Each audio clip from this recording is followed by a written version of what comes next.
जय भगवान। रणछोड़ गुरुं वंदे ऋणेभ्यो मुक्तिदायकं नायकं मुनिवर्याणां सुरसंपत्प्रदायकम्। आप सबको मेरा प्रणाम। अब पत्र का पठन शुरू होता है। पत्र नंबर 28। कुमारी कृष्णा, सादर आशीर्वाद। तुम्हारा पत्र बंबई वाला मिला। कृष्णा, ईश्वर प्रणिधान द्वारा ही समाधि लाभ प्राप्त करना है और वह परिपक्व धारणा के अतिरिक्त अशक्य है। चित्त की निरुद्ध अवस्था योग का चरम लक्ष्य नहीं, और ईश्वर प्रणिधान का तात्पर्य भगवत भक्ति से ओतप्रोत है। पुत्री कृष्ण, मुझे संतोष है कि तुम अपना जीवन अमूल्य समय साधन में लगाने लगी हो, और यह हरेक का जन्म सिद्ध अधिकार है। साधन की डायरी अवश्य लिखती रहोगी। साधनानुभव गुप्त रखने का प्रयत्न करेगी। साधन में धैर्य से ही काम लेना। अधैर्य उत्साह भंग करने में बहुत निपुण है। अस्तु। फलेच्छा का त्याग करना। मैं कल अहमदाबाद से चित्रकूट जाऊंगा। पत्र चित्रकूट देना। नारी साहित्य विचार अनुकूल लिखने से आपका एमए का अभ्यास निरर्थक नहीं होगा, अपितु नारी जगत के लिए श्रेयस्कर होगा। रणछोड़ दास का आशीर्वाद। जय श्री राम। पत्र नंबर 29। वेरावल, तारीख 20/12/1959।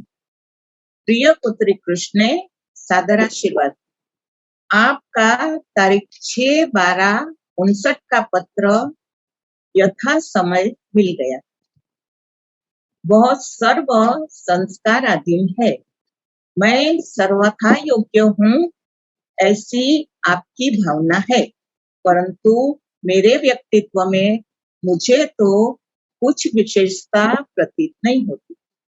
नाड़ी शोधन की मात्रा एकदम 25 तक कर दी, यह ठीक नहीं। धैर्य से काम ले, जल्दी अब बढ़ाना नहीं, कारण श्वास में खराबी संभव है।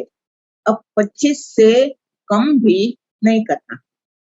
बॉम्बे में साधन करना, पर साधन गुप्त रखना, भूल करना नहीं। पुत्री कृष्ण, आप तथा बच्ची बहन दोनों मेरे दो नेत्र हैं, जो आगे चलकर बहुतों को मार्ग दिखाएंगे। ऐसी मेरी पक्की धारणा है। आपके जैसी ही बच्ची बहन गंभीर, सरल व अनन्य है। वह मेरी यथार्थ सेवा करेगी। पद्मासन जो लग सके तो उत्तम होगा। जय श्री राम। पत्र नंबर 30। तारीख 16/2/1960। प्रिय पुत्री कृष्णा, सादर आशीर्वाद।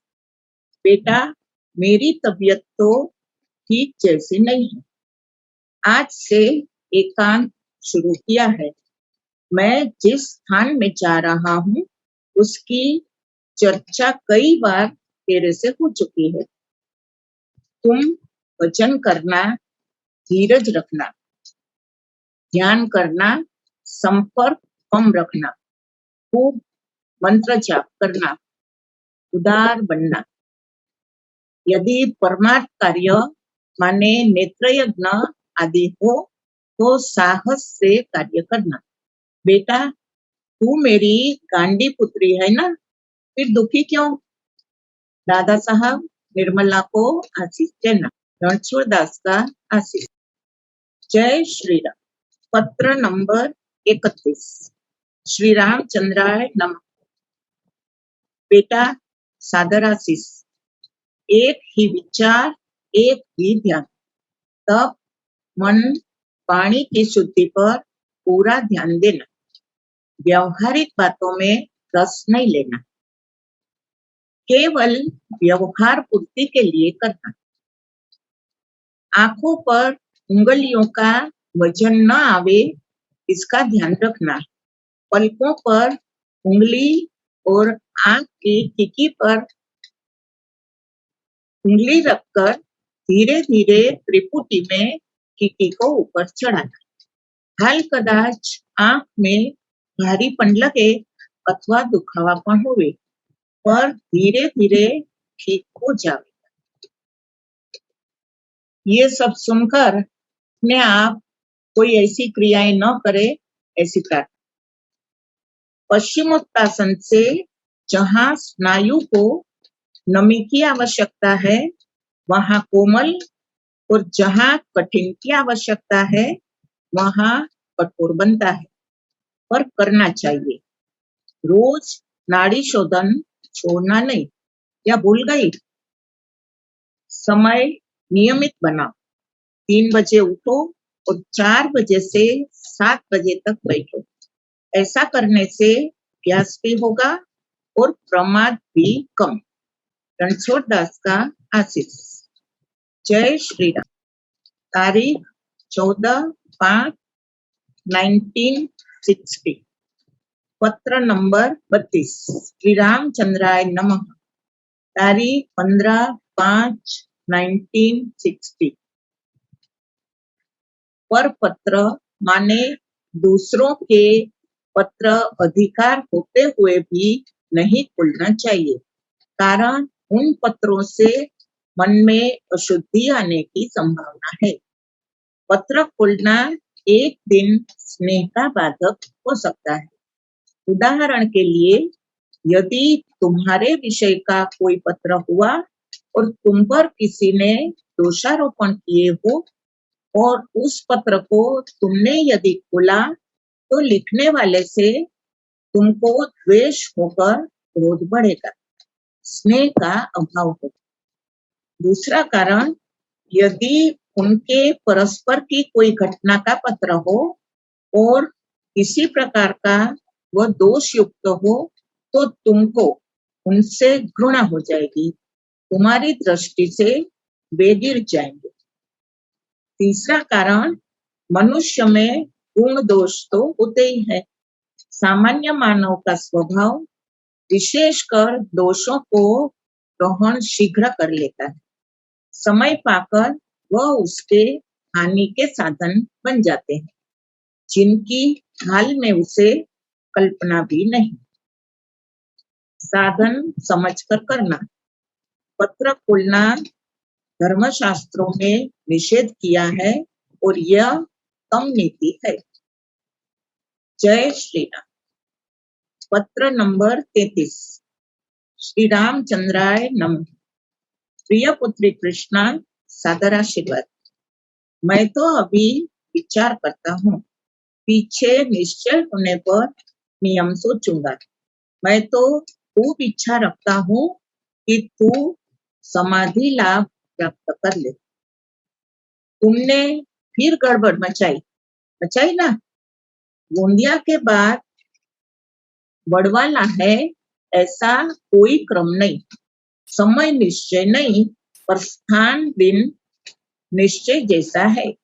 हाँ, बड़वाला वहीं पर, वहां दादा साहब को कोई प्रबंध नहीं करना है और यह पक्का निश्चय है।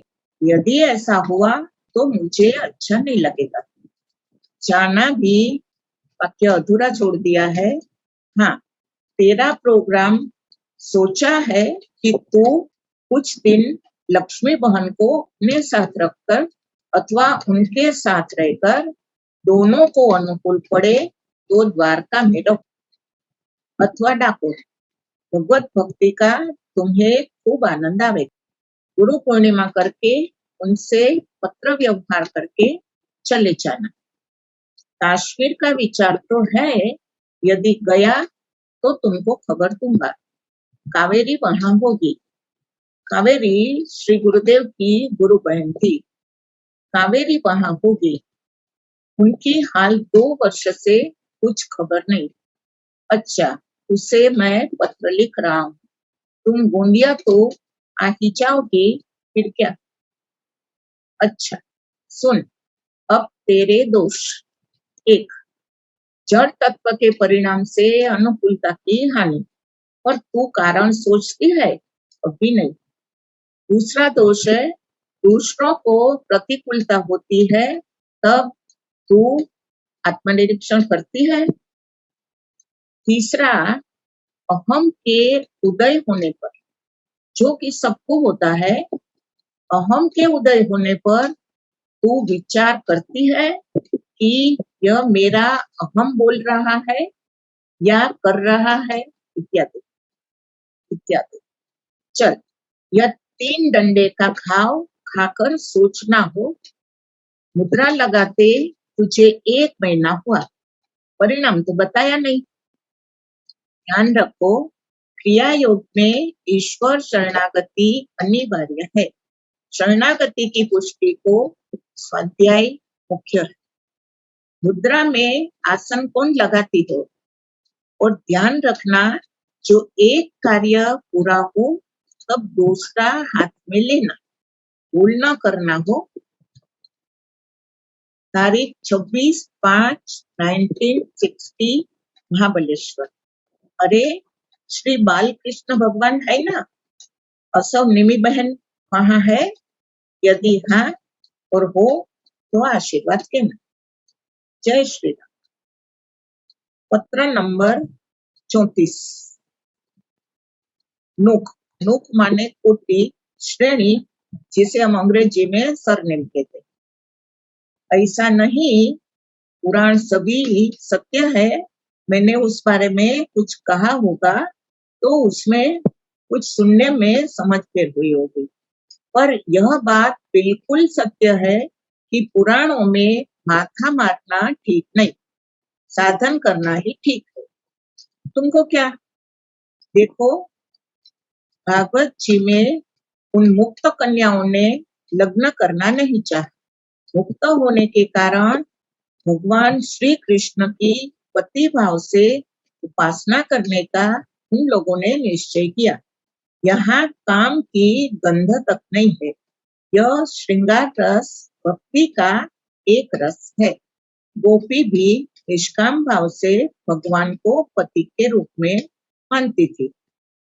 56 प्रकार के नोक माने सरनेम वाले यदुवंशी द्वारका में थे।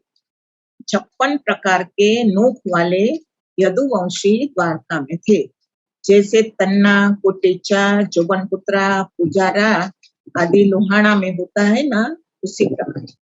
उपासना मूल छे, इनका संबंध घनिष्ठ है। इन्हें शुद्धि न होकर जन्म होता है। राम नाम के प्रताप से नैन्सी प्रभु चरणों को चौकस अर्पण हो जाएंगे। जय श्री राम। पत्र नंबर 35, बेंगलोर, 13/8/60। अरे ओ साधु की लड़की, सचमुच तू पगली है। मन को छूटा छोड़कर पीछे विचार आने पर होती है। मैंने कहा था थोड़े दिन महाबलेश्वर रहे, पर सुनता कौन है। तू तो मुझे ही, वाक्य अधूरा है। अच्छा बेटा, खूब मन को खींचो, अब मैं सावधानी पूर्वक तुझे संभालूंगा। अच्छा, पर तू प्रेरणा का ध्यान न रखेगी तो मैं बहुत पीटूंगा, सच ही पीटूंगा, फिर चाहे भाग जाना, पर बहुत ही पीटूंगा हो। देख, मन पर विश्वास मत कर, और स्नेहादि कुछ है नहीं, केवल भ्रांति है। समझ पूर्वक धैर्य से भजन कर, मन को सदग्रंथों के अवलोकन में लगा। मैं रामेश्वर जा रहा हूँ, 20 को देहरादून से पहुंचूंगा। जल्दी मिलेगी ना, अब तो 7 दिन ही है ना। रणछोड़ दास का आशीष। जय श्री राम। पत्र पठन पश्चात अब प्रसंग की शुरुआत करती हूँ। आदरणीय कृष्णाबेन जी के पत्रों को गौर से पढ़ने पर हमें स्पष्ट अनुभूति होती है कि श्री गुरुदेव का उनके प्रति कितना वात्सल्य है। साधना में उनकी उन्नति हो इसलिए कितनी चिंता, सावधानी और सुझाव है। पुत्री कृष्णे, प्रिय पुत्री कृष्णा, बेटा तू मेरी गांडी पुत्री है ना, आदि संबोधन से प्रतीत होता है कि श्री गुरुदेव ने निश्चित ही उनका अपनी मानस पुत्री के रूप में वर्ण किया था। श्री गुरुदेव ने अपने प्रवचनों में कहा है, साधना के बहुधा दो पक्ष है, पहला है कर्मकांड और दूसरा है भाव राज्य माने संबंध जगत। यज्ञ, पूजन अर्चन, ध्यान, दान, अनेक प्रकार की तपस्या, मानव सेवा, ये सभी साधन कहलाते हैं। श्री गुरुदेव साधना करने की मना नहीं करते, लेकिन साधना की एक सीमा है। यज्ञ याग आदि करने से स्वर्ग की प्राप्ति होती है, ऐसा धर्मशास्त्र कहते हैं। शास्त्रों के अध्ययन से पंडिताई, विद्वता प्राप्त होती है। तप करने से, शरीर को कष्ट देने से और दान करने से पापों का नाश होता है। प्राणी मात्र की सेवा करने से व्यक्ति को आत्मसंतोष मिलता है, जीवन साफल्य की अनुभूति होती है। मानवी के अहंकार को चूर चूर कर डालने का सामर्थ्य हृदय पूर्वक की गई जन सेवा में है। मानव या भक्तजन साधना द्वारा श्री हरि गुरु को यह बताने की कोशिश करते हैं कि हम तुम्हें पाना चाहते हैं, लेकिन इसके सिवा हम और कुछ नहीं जानते। निष्काम भाव से या तो चित्त की शुद्धि के लिए जो भी कार्य अथवा साधना हम करते हैं, सो अवश्य ही हमें श्री गुरु के पथ पर आगे की ओर गति करवाते हैं। एकाग्रता पूर्वक श्री हरि गुरु के लिए की गई सर्व साधना से मन शुद्ध होता है। ऐसे विशुद्ध मन में फिर प्रभु मिलन की एक प्यास, एक तड़प उठती है। यह प्यास, ये तड़प, ये पुकार माने साधना की सीमा। इस सीमा तक जो साधक या भक्त पहुंच जाता है, उसे फिर श्री हरि गुरु की कृपा ही स्वयं अपनी ओर खींच लेती। जैसे लोहे की कील में यदि जंग लग गई हो तो उसकी सफाई कर डालने पर लोह चुंबक उसे खुद ब खुद अपने प्रति खींच लेता है ना। उपनिषद आदि कहते हैं कि ऐसे निर्मल साधक का वरण खुद प्रभु करते हैं। मानस जी में प्रभु श्री राम कहते हैं, निर्मल मन जन सो मोहि पावा, मोहि कपट चल छिद्र न भावा। कर्म कांड में विधि निषेध, शुद्धि अशुद्धि, त्याज्य ग्राह्य आदि तमाम नियमों को ध्यान में रखकर विद्वान कर्मकांडी ब्राह्मण हमसे यज्ञ याग, पूजन अर्चन आदि करवाते हैं। इसमें पोल या गड़बड़ नहीं चलती। श्री हरि गुरु को प्राप्त करने का दूसरा पक्ष है भाव जगत या संबंध जगत। साधना का यह दूसरा पक्ष संबंध अथवा भाव राज्य को प्राधान्य देता है। मेरी डायरी में श्री गुरुदेव ने लिखा है, भगवान से व्यक्तिगत संबंध आनंददायक है। श्री तुलसीदास जी महाराज भी विनय पत्रिका के एक पद में प्रभु राम से विनती करते हुए कहते हैं, ब्रह्म तू हो जीव, तू ठाकुर हो चेरो, तात मात गुरु सखा, तू सब विधि तुम मेरो, तो ही मोहे नाते अनेक, मानिए जो भावे, ज्यों त्यों तुलसी कृपालु चरण शरण पावे।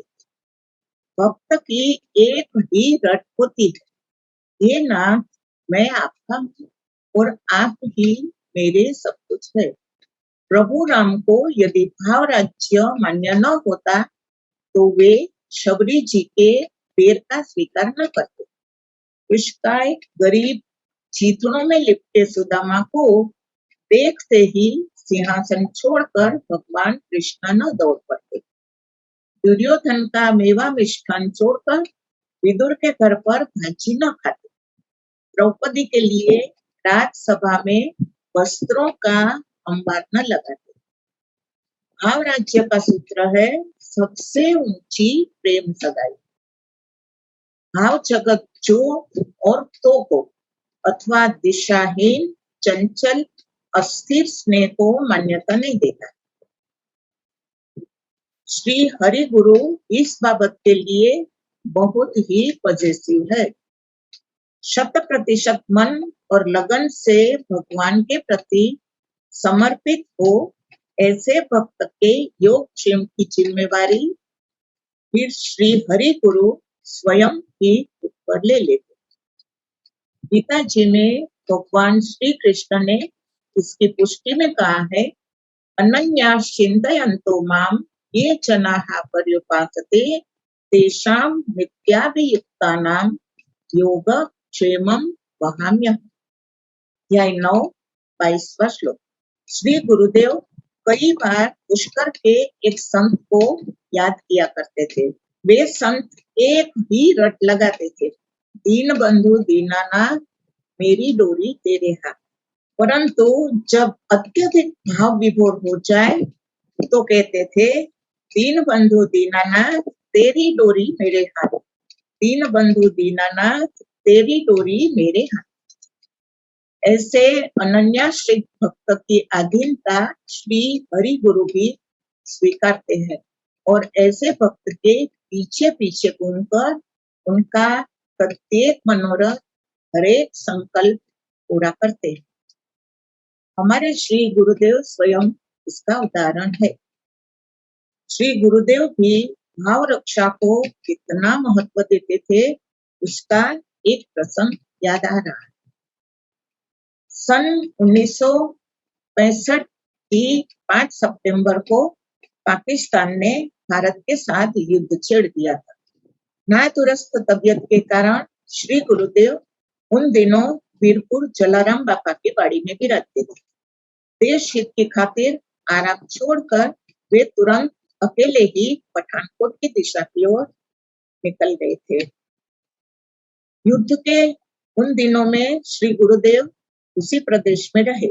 वहां पर रहकर उन्होंने अपनी आध्यात्मिक शक्ति को उपयोग में लिया और उनके कथनानुसार ठीक 19 तारीख को युद्ध विराम घोषित हो गए। सब कुछ शांत हो जाने के बाद वे राजस्थान की बॉर्डर पर स्थित कोलायत नामक गांव में कुछ दिन ठहरे थे। उस सफर में सामान में एक थैला था जिसमें कपड़े और एक शाल रखे थे और दूसरे हाथ में कमंडल। कोलायत में जो फल फूल मिल जाते थे उससे वे काम चला लेते थे। कोलायत से उन्होंने मुझे एक पत्र भेजा था। उसमें लिखा था, मैं यहाँ आराम कर रहा हूँ, स्वास्थ्य अच्छा है, तू चिंता न करना, शांत जगह है, तालाब सुंदर है, केवल तू नहीं है बस। गांव के लोग सब मुझे गैर ब्राह्मण समझकर मिलते हैं, मैं भी सबकी हाँ में हाँ मिलाता हूँ।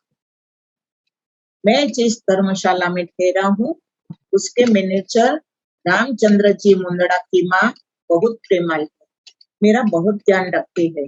पत्र मिलते ही तो आनंदपुर आ जाना। मैं कल यहाँ से निकलकर आनंदपुर जा रहा हूँ। आनंदपुर में एक दिन कोलायत की बात निकलने पर श्री गुरुदेव ने कहा, मुंदड़ा की माँ देखती रही कि मैं न तो कमरे में रोटी बनाता हूँ न कहीं भोजन करने जाता हूँ। 3 दिन तक वह सब देखती रही, फिर मेरे पास आई, मुझे साधु जानकर 2 हाथ जोड़कर बोली, बाबा मैं आपके लिए दूध में आटा भिजाकर रोटी बनाऊं, लेकिन आज तो आपको भोजन करना ही पड़ेगा। ऐसी नरम तबीयत में बिना भोजन के तो आप और कमजोर हो जाएंगे। श्री गुरुदेव ने आगे कहा, मेरी एक नहीं चली। आखिर मैंने कहा कि रोटी में घी तेल कुछ भी नहीं डालूं। दोपहर को बुलावा आया। माँ ने रसोई घर में आसन बिछाया था, एक पत्तल रखे थे। मैं बैठा तो वह चूल्हे के पास गई। वहां घर के लिए बनी रोटियां रखी थी। माँ ने उन रोटियों के ढेर को उठाया और बीच में रखी हुई 5-7 रोटी को धीरे से निकाल लिया। मैं चुपचाप सब देखता रहा। रोटी मेरी पत्तल में रखते हुए वो स्नेह से बोली, बाबा, दूध में आटा भिजाकर बनाई है, लेकिन बिना घी तेल के तो रोटी सूख कर कड़क बन जाती ना। हम गुजराती में जिसे चवड़ बोलते हैं, ऐसी कड़क रोटी आप कैसे खाते? रोटियां मुलायम रहे, इसलिए मैंने इनको हमारी रोटियों के बीच में दबा के रखती थी। देखिए कितनी नरम है।